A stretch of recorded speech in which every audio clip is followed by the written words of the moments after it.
Hello friends, ഞാനിന്ന് പറയാൻ പോകുന്നത് ന്യൂട്രീഷൻ ഇൻ അമീബയെ പറ്റിയാണ്. ന്യൂട്രീഷൻ ഇൻ അമീബയ്ക്ക് 5 പാർട്ടുണ്ട്.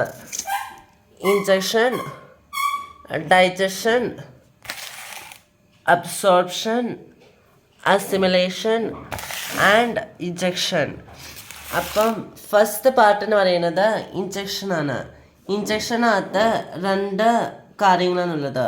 ഒന്നെന്ന് പറയുന്നത് അമീബ ഒരു ഫുഡ് പാർട്ടിക്കിളിനെ ടാർഗറ്റ് ചെയ്യുന്നതും അത് കഴിഞ്ഞ് ഇതിനകത്ത് ആ ഫുഡ് പാർട്ടിക്കിൾ അമീബയുടെ അടുത്തേക്ക് വരുവാണ്.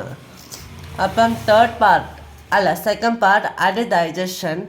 അപ്പം അതിനകത്ത് അമീബയുടെ പൂഡോസോഡിയ നേരെ വന്നിട്ട് ഈ ഫുഡ് പാർട്ടിക്കിളിനെ ക്ലോസ് ചെയ്യുവാണ്. അത് കംപ്ലീറ്റ് ആയി ക്ലോസ് ആവില്ല, ചെറിയൊരു ഓപ്പണിംഗ് ഉണ്ടാവും. അത് കഴിഞ്ഞ് 4ാമത്തേതെന്ന് പറയുമ്പം അതിനകത്ത് പൂഡോസോഡിയ കൂടിച്ചേർന്നൊരു വാക്യൂളുണ്ടാവും. ആ വാക്യൂള് അത് കഴിഞ്ഞ് ആ ഫുഡ് പാർട്ടിക്കിളിനെ പയ്യെ ഡൈജഷൻ ചെയ്യാൻ തുടങ്ങും. അപ്പം തേർഡ് പാർട്ട് എന്ന് പറയുന്നത് അബ്സോർപ്ഷനാണ്. അബ്സോർപ്ഷനകത്ത് ഈ അമീബ ഫുഡ് പാർട്ടിക്കിളിനെ ഡൈജസ്റ്റ് ചെയ്ത് ഇത് മുഴുവൻ, അതായത് അതിനകത്തുള്ള ന്യൂട്രീഷൻസ് മുഴുവൻ അതിൻ്റെ ബോഡിയിലേക്ക് സ്പ്രെഡ് ചെയ്യുവാണ്. സിക്സ്ത് പാർട്ട് എന്ന് വെച്ചാൽ 4 പാർട്ടാണ്. ഫോർത്ത് പാർട്ട് എന്ന് പറയുന്നത്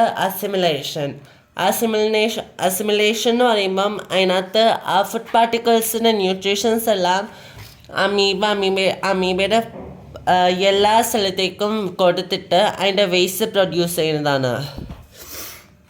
അവിടെ കഴിഞ്ഞിട്ട് ഇജക്ഷൻ എന്ന് പറയുമ്പം അതിനകത്ത് ആ സൂഡോപോഡിയ തുടങ്ങിയിട്ട് ആ ഫുഡ് പാർട്ടിക്കിളിനുണ്ടായ വേസ്റ്റ് മുഴുവൻ റിലീസ് ചെയ്യുന്നതാണ്. അപ്പം ഇതാണ് nutrition amoeba. Thank you friends.